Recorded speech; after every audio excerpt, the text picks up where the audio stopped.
Kedves hallgatóság, örülünk, hogy ennyien megjelentek itt a mi kis rendezvényünkön. A Kutatók Éjszakáján a Történelmi Intézet, az itt működő középkori kutatócsoport, illetve a Déli Múzeum is megpróbálja magát megmutatni. Egy olyan egy órára készültünk, ami két részből fog összetevődni. A kulcsszó az a források kutatása, források megismerése és a források kézbevétele lesz majd. Az első részben beszélgetnénk igazából 3 és 4 darab kiadványról, ami a Déli Múzeumhoz, a kutatócsoporthoz, a Történelmi Intézethez köthető, és ezek kapcsán némi betekintést szeretnénk nyújtani, hogy mivel foglalkozunk, milyen forrásokat tárunk fel, és milyen eredményeink vannak, milyen haszonnal járnak ezek. Jó magam, Novák Ádám vagyok, a Történelmi Intézetben működő középkori kutatócsoportnak a tudományos munkatársa, és át is adnám akkor tovább a szót bemutatkozás erejéig, első lépésben Visegrádi Renátának, tudományos segédmunkatársunknak. Jó, köszönöm szépen, üdvözlök mindenkit. A nevem Visegrádi Renáta, és én Budapesten, a Pázmány Péter Katolikus Egyetemen végeztem és végzem tanulmányaimat. A történelem alap- és mesterszakot végeztem, utána pedig 18-tól a nyelvtudományi doktori iskolában végzem doktori kutatásomat, aminek lassan most felvára végére fogok érkezni, ugyanis doktorjelölt vagyok, túl a munkahelyi vitán, de még a nyilvános védés előtt, és emellett pedig 2022. július 1-től itt a Debreceni Egyetemnek a középkori Magyarország és Közép-Európa hadtörténete kutatócsoportban vagyok tudományos segédmunkatárs, aminek keretében a fő kutatási területem és a fő feladatom a Firenzei Köztársaság szolgálatában harcoló Magyar Királyság területéről érkező zsoldosoknak a felkutatása és ezen forrásoknak a feldolgozása, amiről majd hamarosan lesz még szó. És köszönöm. Györkös Attila, a Történelmi Intézet egyetemi docense. Györkös Attila vagyok, ugyanennek a kutatócsoportnak a tagja egyébként. Én itt végeztem a tanulmányaimat történelmi és francia szakon, és csak úgy mondom, akit érdekel esetleg az egyetem, hogy ez, mint hogy Renáta is el tudná ezt mondani, meg akár Ádám is, hogy ez nagyon jó dolog, hogy az ember, amikor elkezd kutatni, akkor ki tud jutni külföldre, és egy csomó időt el tud tölteni külföldön. Tehát magammal is így volt ez, úgyhogy így. A doktorimat azt egy középkori forrás kiadásából csináltam, aztán habilitáltam, az olyan, mint egy második doktori gyakorlatilag, az egy másik középkori forrás kiadása volt, szóval, hogy a források körében dolgozunk mi, úgy nagyjából mindannyian, azt hiszem ennyi. Én vagyok igazából az összekötő kapocs a két intézmény között, a Történelmi Intézetnek a Déli Múzeum között. Én szeptember 1-ig a Déli Múzeum numizmatikai gyűjteményért felelős muzeológusa voltam, illetve azóta pedig a tudományos segédmunkatárs, illetve hát visszamenőleg is egyetemi tanulmányaimat követően doktori hallgatói, vagy PhD hallgató koromtól tagja vagyok az itt működő Bárány Attila által vezetett kutatócsoportnak, és ennek keretében foglalkozom én is többek között középkori családtörténettel, lengyel-magyar kapcsolatokkal, oklevél kiadással, a Déli Múzeumban töltött tevékenységem miatt numizmatikával is, illetve pecséttannal, és ezekből, ami itt látható, 2 fűződik közösebb vagy szorosabban a nevemhez, 2 ilyen kiadvány. Ennek kapcsán szeretnék majd néhány gondolatot megosztani veletek, önökkel. De akkor nézzük azt, hogy a források kapcsolatában, aki teljesen laikus, vagy aki érdeklődik a történelemtudomány iránt, sokszor olvashatja azt, hogy mik a források, hogy a források szerint tudjuk ezt és ezt egyes dolgokról vagy történésekről, de mik azok a források, miket nevezünk forrásoknak, és arra gondoltunk, hogy ha már Attila itt van körülöttünk, aki a történeti segédtudományok kurzust oktatja az egyetemen, akkor ő egy kis rövid összefoglalót tudna tartani nekünk. Ugye a történelem attól szakma, és nem hobbi, hogy források alapján dolgozik. A forrás az pedig minden, ami a múltból ránk hagyományozódott dolog. Ez lehet építészeti forrás, lehet írott forrás, néha még szóbeli forrás is, mondjuk például a 20. század második felétől kezdve, tehát sok minden lehet forrás. Gyakorlatilag történészként azt mondom, hogy minden forrás, az égvilágon minden forrás, ami tegnap előtt keletkezett.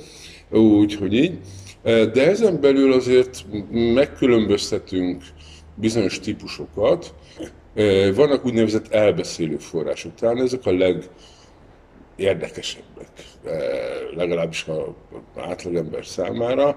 Az úgynevezett narratív források, a krónikák például a középkort tekintve, vagy mondjuk az életrajzok, önéletrajzok a modernebb korokat tekintve, amikkel az a bajunk, hogy néha, hogy ezek szubjektívek.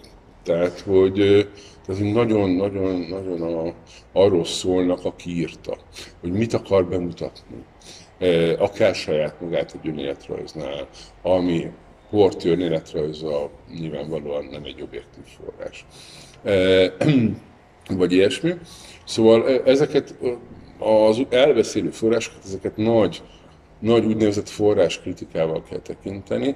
Magyarul nagyon-nagyon meg kell nézni, hogy más egyéb jellegű anyagokkal hogyan passzolnak össze azok az állítások, amiket megfogalmaznak. Anonymus ebből a szempontból a legklasszikusabb. Ugye a honfoglalásról szól, több mint 300 évvel később keletkezett, mint a honfoglalás. Valamit el akar mondani, de hogy a honfoglalást abban nem fogjuk megtudni, az biztos, hogy hogyan történt. Viszont nagyon sok mindent megtudunk arról, hogy hogyan gondolkoztak abban a korban a honfoglalásról. Tehát, hogy érdekes. Aztán vannak a történészek által jobban kedvelt, hogy mondjam, ilyen jogi jellegű források, amiket okleveleknek nevezünk, normatív forrásnak, vagy okleveleknek, amelyek valamilyen tényt rögzítenek, egy adásvételt, egy adományt, stb. Ebből viszont rengeteg van, ebből nagyon-nagyon sok van a középkorban, vagy hát az a kérdés, hogy mennyire sok a sok. Tehát egyszerre kevés, egyszerre sok. Tehát Magyarországon kb. 300 000 oklevél van a középkorból, ami elég kevés ahhoz, hogy mindegyiket lehessen digitalizálni, de elég sok ahhoz, hogy ezeket feldolgozni, azért ez egy nagy munka legyen.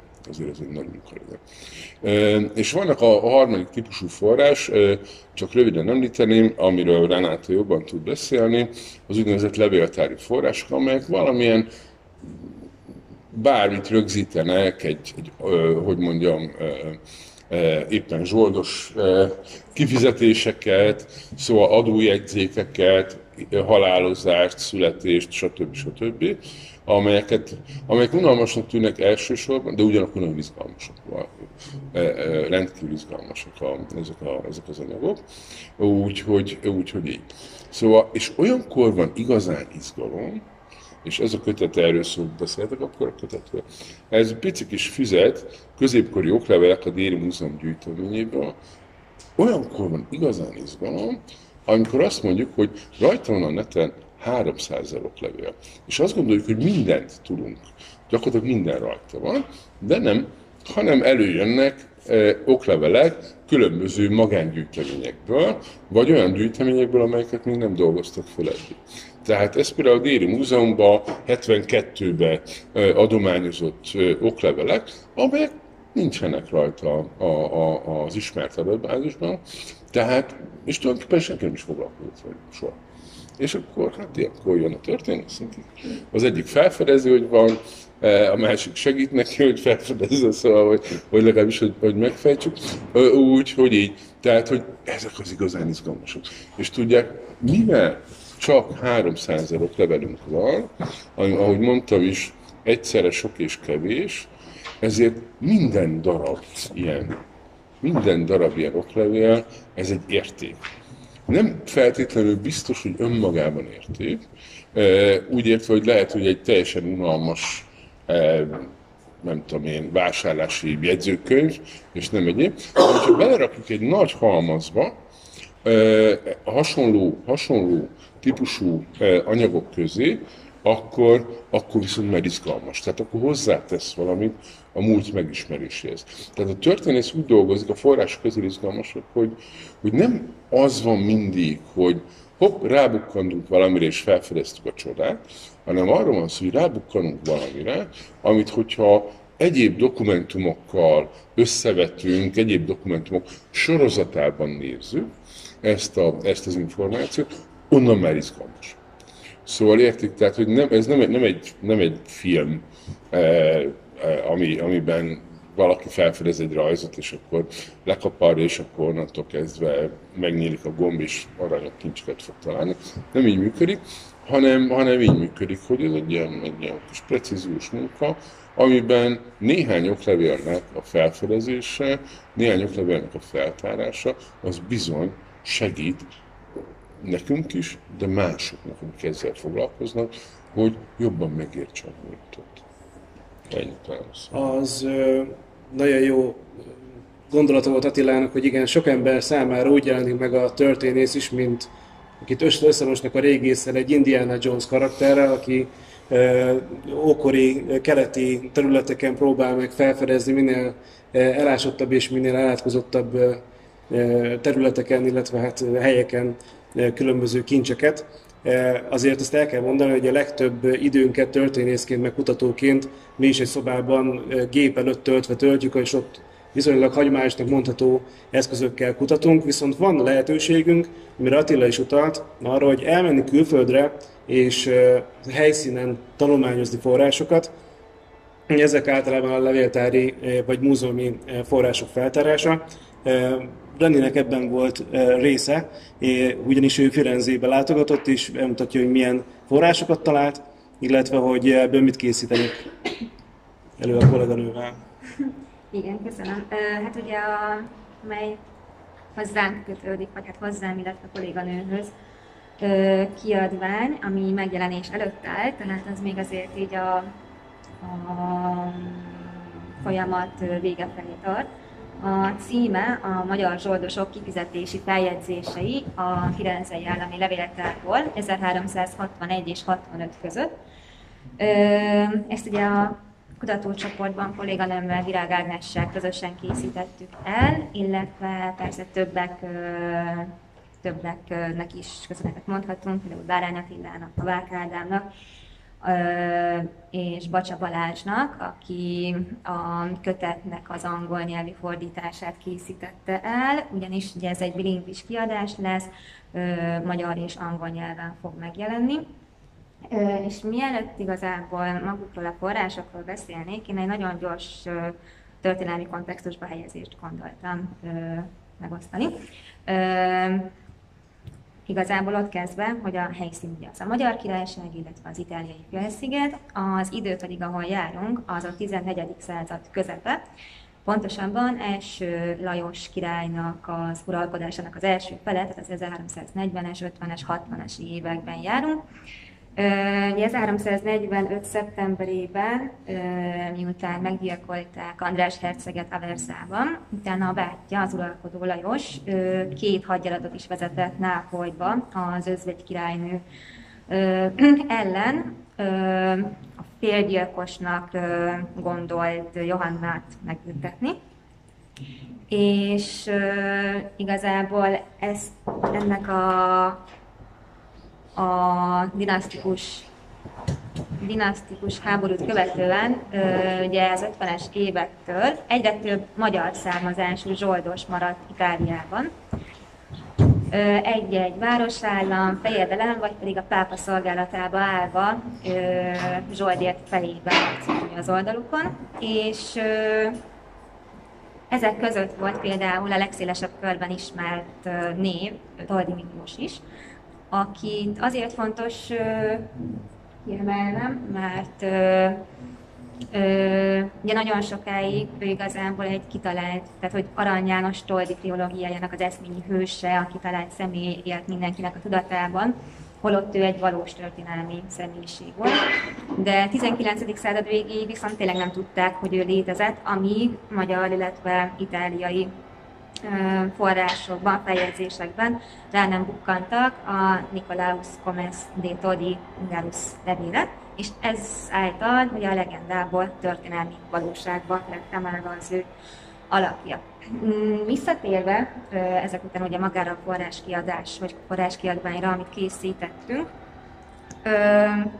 ott a bevezető tanulmányokat követően ugye a lényeg maga a forrásközlés, ami azt jelenti, hogy a levéltári zsoldos szerződéseket ismertetjük igazából.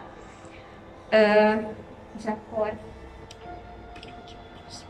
ehhez szemléltetésképpen mutatnék egy-két képet, hogy ezek a kondották, vagyis zsoldos bejegyzések, ezek igazából ugye a adott zsoldosnak a kifizetési leírása. Ezek a Firenzei Állami Levéltárban találhatóak, a Camera del Comune Scrivano di Camera fontban, vagyis ugye ez egy ilyen levéltári egységet jelent az azonos típusú írott forrásokra. Szóval, hogy ennek a kifizetéseket tartalmazó alfondjában, vagyis az Usita sorozatban találhatóak. És a képen látható egy ilyen Usitának a borítóképe, illetve a belső és kezdő oldalai. Ezek az Usiták, vagy regiszterek, ezek általában több füzetből állnak, leggyakrabban 3-4, de találtam olyat is, ahol 8 füzetből áll. Persze nem csak a zsoldosoknak a kifizetéseit tartalmazzák, hanem egyéb tisztségviselőknek, például kamarásoknak a kifizetéseit, vagy válkapitányokét, stb. Sőt, még a követtek kifizetéseit is néha megemlítik. És számunkra igazából az 1360 és 65 közötti évekre 17 ilyen Usita volt a segítségünkre. A dián látható, hogy viszont a forrás gazdagságok úgymond az Kiricni János, ugyanis az 1363. évből csak egy Usita maradt el, és azt nem mondtam, de ugye ezek mindig 2 hónap időszakát foglalják magukba, vagyis ez azt jelenti, hogy 63-ból 10 hónapra nincsen adatolható információnk ugye a zsoldos foglalkoztatottságra. Na de a lényeg, ami talán érdekesebb is, hogy ugye ezekből a forrásokból, hogy lett egyáltalán forrásközlés. Így néz ki egy bejegyzés a levéltárban található regiszterben. Ugye eredetileg, miután feldolgoztuk, elolvastuk, átírtuk, kigyűjtöttük a fontos adatokat, amik ugye az adott zsoldos vezérnek a neve, rangja, hogy hány ember, hány lovas katona szolgált alatta, a foglalkoztatottságának az időkerete, hogy mettől meddig és hány hónapra, illetve a kifizetés. Hogy ezen túl volt további adat, akkor az pedig egyéb kategóriára került, mert hogy ezek, amiket most elsoroltam, ezek az ilyen standard, tehát hogy ez minden bejegyzésben megtalálhatóak. Tehát a feldolgozás után első lépésként a kutatócsoport adatbázisába vittük fel minden egyes bejegyzést egy rekordként, és ezekből pedig így fog kinézni majd a hamarosan megjelenő forrásközlés, ugye magyar és angol nyelven, tükörfordításban. Igazából ugye ez a forrásközlés, ami majd papíralapon, illetve az online térben is elég elérhető lesz, ez az adatbázisnak a frissített és inkább, hogy rendszerezett verziója lesz. Igen. Aztán mindjárt. Ja igen, még egy fél dolgot gondoltam hozzátenni, tehát egyrészt az, hogy ezek miért hasznosak mégis ezek a források. Egyrészt hozzásegíthet minket az egyes zsoldosok egyedi karriertörténetének a feltárásában, mert ugye nagyon sok ilyen zsoldos vezér, tehát conestabilis vagy caporalis, de a lényeg, hogy ilyen hadvezérek többször is visszatérnek, illetve olyan is van, aki mindez 5 évben végig egészen egyértelműen foglalkoztatva volt. Tehát ilyen volt például Giorgio vagy Giorgio Gregory, aki közel 38 esetben volt a kondottának, tehát a megbízási szerződésnek az alanya. Tehát ő egész biztos, hogy 60-tól 65-ig Firenzét szolgálta. Másrészt pedig a feldolgozott forrásoknak köszönhetően például megtudjuk azt, hogy 1364. július 28-án, amikor Firenze Pisa ellen döntő győzelmet aratott a Cascinai csatában, akkor a 4000 lovas katona között több mint 400 magyar lovas volt, plusz még az ők magyar királyságból érkező hadvezérei. Tehát a firenzei haderőnek, akit Galeotto Malatesta vezetett, az árvér vezet, tehát a firenzei haderőnek, a lovas haderőnek több mint 10%-át egész biztos, hogy magyar származásúak tették ki, és ezt a ti kutatásatokból tudjuk biztosan megmondani. Attila, te akartál még valamit hozzáfűzni? Én csak azt Renát mutatott itt egy-két képet, hogy szóval amikor forrásról beszélünk, akkor ugye azt úgy kell elképzelni, hogy ilyeneket. Replikált másolatot meg lehet tudni, hogy ilyeneket olvasgatunk, és ugye ahogy Renát is, ez egy első Lajos féle oklevél, az pedig egy másolat, nyilván ez pedig egy Mátyás oklevél, Hunyadi Mátyás is. Tehát, hogy a munkának egy része az az, hogy egyáltalán az ember el tudja olvasni, mi van. És akkor utána jöhet az elemzés, amikor már el tudta olvasni. Tehát van ebben egy ilyen kis munka, de hát ezt megtanulja az ember, tehát a szakmánknak ez a része, hogy ilyeneket csinálunk. Ugye, hogyha néztek a középkori okleveleket, akkor ezt a kis kiadványt, akkor abban is hát látszik, van egy csomó fotó, amit hát meg kell nézni, el kell olvasni az oklevelet, meg kell tudni, datálni kell tudni, tehát ilyenek vannak benne. Most egy pillanat türelmüket kérem, még megtalálom, de nem sokáig fog tartani. Azt mondja, hogy ilyen szövegek vannak benne, hogy az oklevél keletkezett Budán a Szent Pál megtérésének ünnepe utáni 3. napon, és akkor így. És akkor az mikor? Ugye, tehát, hogy ez az izgalom a törvényben. Tudni kell, hogy mikor tért meg Szent Pál, mikor ünnepeljük a napját, és ahhoz képest pedig be kell osztani, hogy 7-6. nap. Így van. Jó, erre vannak netes segítségek, szóval ez nem az.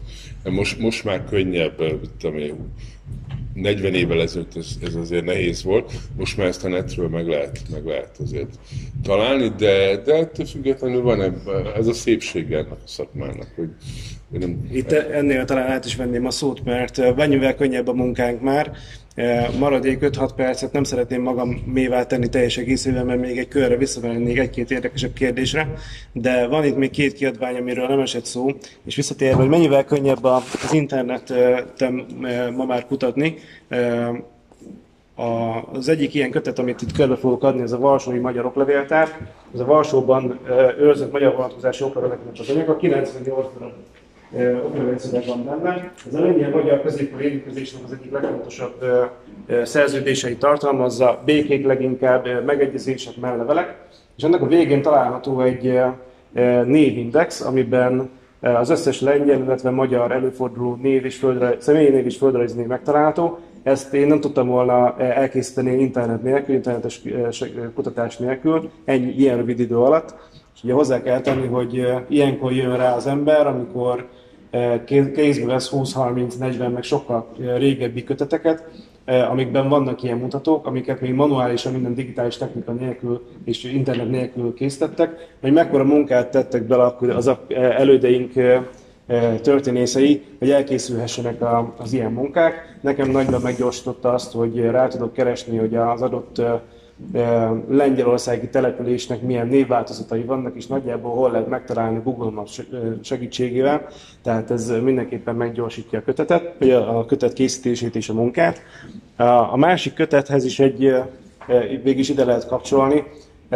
Ma már sokkal könnyebb és olcsóbb, elérhetőbb színes, széles vásznú köteteket készíteni, és egy ilyen téma kapcsán, mint a Déli Múzeumban őrzött erdélyi pénzek katalógusa, nem is jöhet más szóba, mint hogy színes képekkel, színes kivitelben mutassuk meg, vagy tegyük közzé magát az anyagot. Most is adjuk a körbe.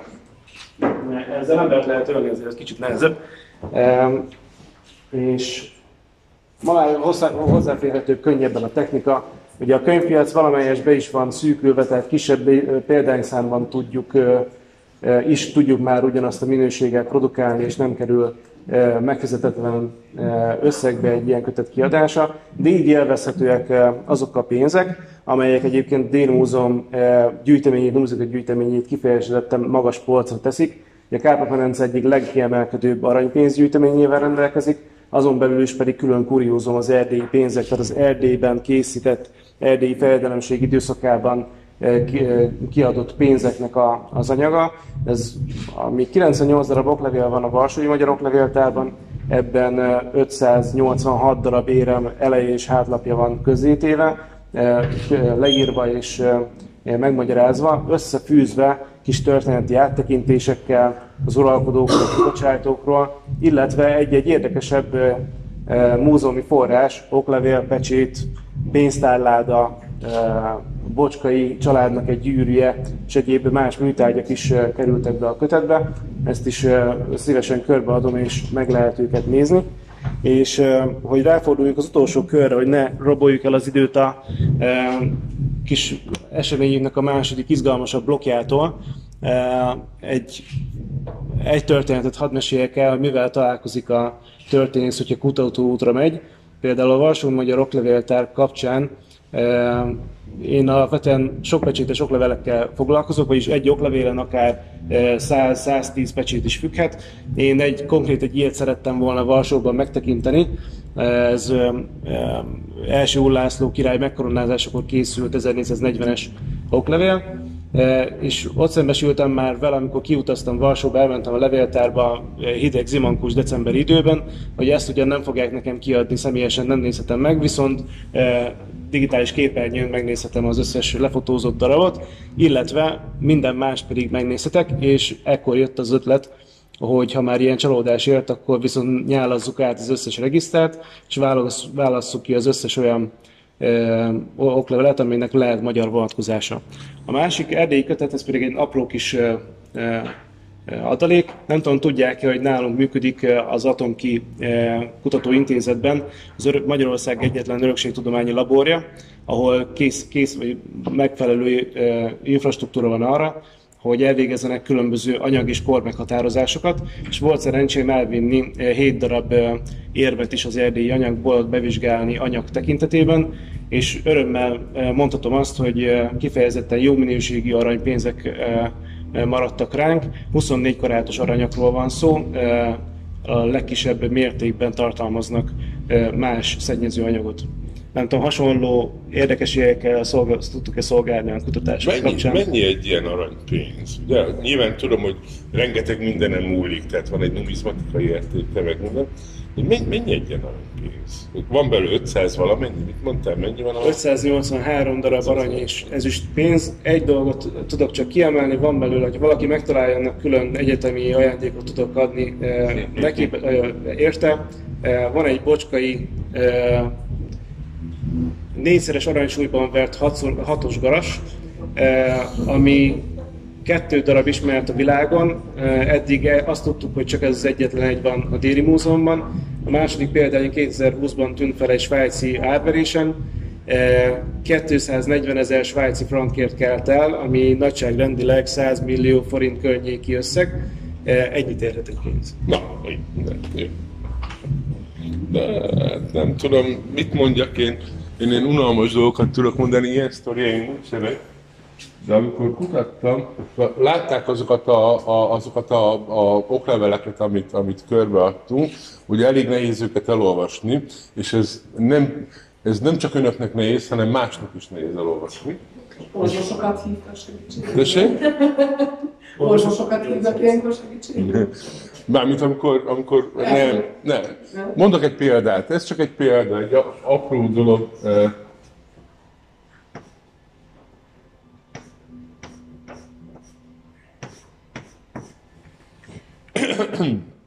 Van egy ilyen oklevél, amiben van egy helységnév, Szent Domonkosnak az egyik, hát hogy mondjam, csodája ott történik Magyarországon, és hát nagyjából így van leírva.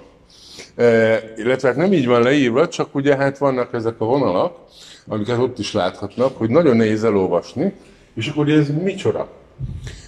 És akkor erre, ezt 1935-ben adták ki ezt az oklevelet, Olaszországban, de az olaszok nem ismerték annyira a magyar földrajzot, és akkor azt írták, hogy ez simili. De olyan nincsen, olyan nincs. És akkor, hogyha másképp kötjük össze, tehát össze lehet kötni úgy is, hogy ez egy M, szóval hogy sokféleképp össze lehet kötni, de valójában ez nem az, hanem ez így van összekötve, ez sumlu, ez értsomjú, amit ismerünk, hogy hol van, ugye az Erdélyben van, tehát, hogy hogy el tudunk olvasni egy oklevelet, ott mindig a gubanc mindig a személynevekkel, meg a földrajzi nevekkel van. Tehát, hogyha nem ismerjük a környezetet, és ma már tényleg könnyebb ezeknek utána nézni, akkor nagyon nagy tévedések. És akkor elkezdődött a magyar szakma azon gondolkozni, hol lehetett ez a simili?